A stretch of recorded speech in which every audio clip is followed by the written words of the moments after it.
me, Aldo, if I were sitting where you're sitting, would you show me mercy?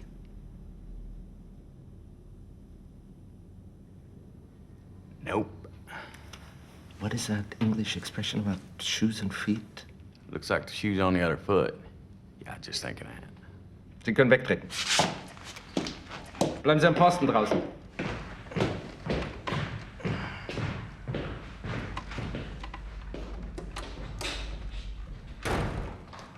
So you're Aldo the Apache.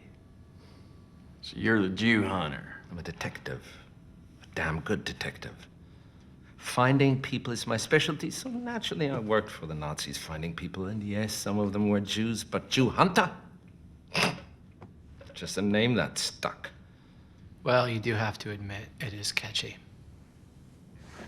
Do you control the nicknames your enemies bestow on you? Aldo the Apache and the Little Man?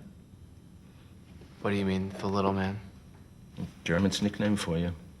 The German's nickname for me is the little man? And as if to make my point, I'm a little surprised how tall you were in real life. I mean, you're a little fellow, but not circus midget little as your reputation would suggest. Where's my man? Where's Bridget von Hammersmark?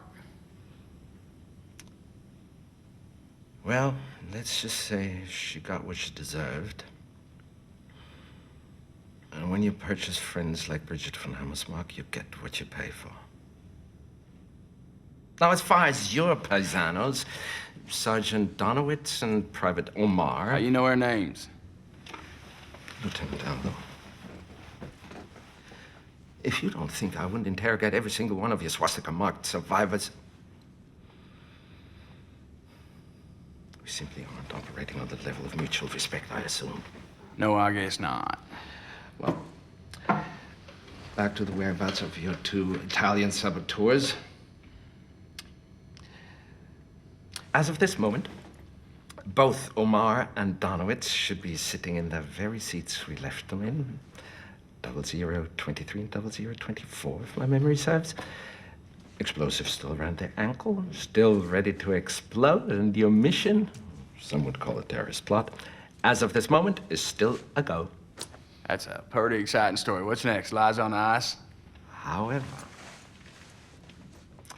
all I have to do is pick up this phone right here, inform the cinema, and your plan's kaput. If they're still here. And if they're still alive. And that's one big if.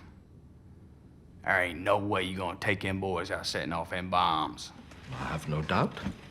And yes, some Germans will die, and yes, it will ruin the evening, and yes, Goebbels will be very, very, very mad at you for what you've done to his big night. But you won't get Hitler, you won't get Goebbels, you won't get Goering, and you won't get Bormann. And you need all four to end the war.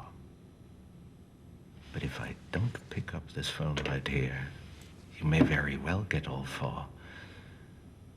And if you get all four, you end the war tonight.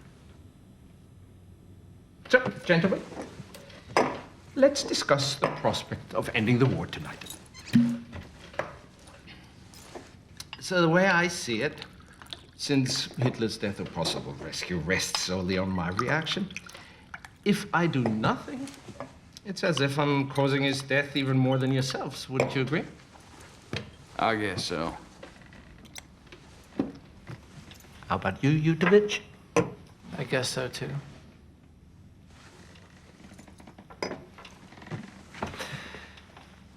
Gentlemen, I have no intention of killing Hitler and killing Goebbels and killing Goering and killing Bormann, not to mention winning the war single-handedly for the Allies, only later to find myself standing before a Jewish tribunal.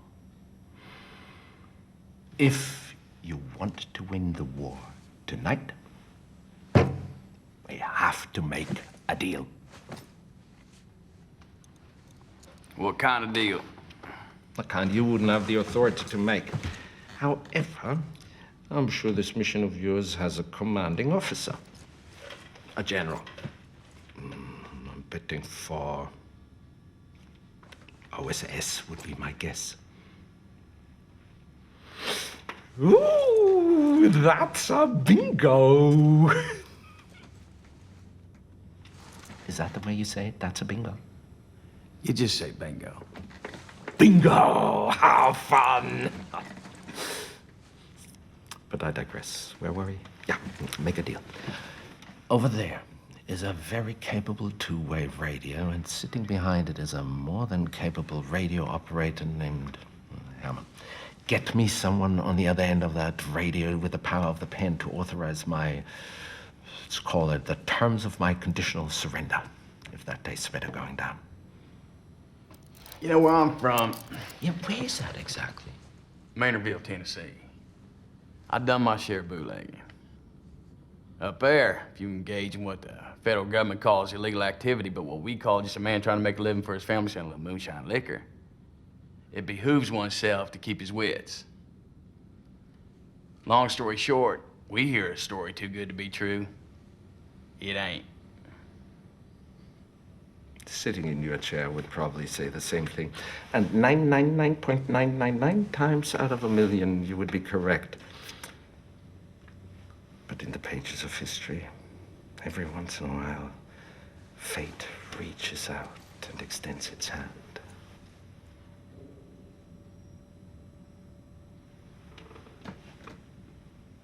What shall the history books read?